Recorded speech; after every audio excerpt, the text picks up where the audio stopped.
數位領域正經歷一場劇變，我們正進入一個技術不再僅僅執行指令，而是主動參與創意過程的時代。WebQuest 認為，現代創新的巔峰在於機器效率與人類直覺細微火花之間的協作。未來的網頁設計與編程並非用算法取代藝術家，而是一種強大的協作，旨在推向網路世界的極限。人工智能擅長處理海量數據以識別模式並優化技術性能。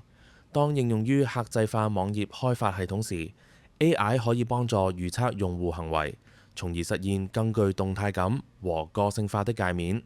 然而，需要人類設計師的同理心來確保這些交互顯得自然而非生硬。無論能是從標準網頁套裝升級，還是構建大型企業入口網站，這種和諧共生能確保您的網站在保持高效能的同時，與目標受眾建立深層聯繫。我們在資訊科技行業網站案例中頻繁應用此理念。這種混合模式對於複雜行業具有革命性影響。對於電商網頁設計，智能算法可以透過 Salesforce 等企業級 API 管理庫存並個性化推薦，但只有以人為本的 UX 設計才能將訪客轉化為忠實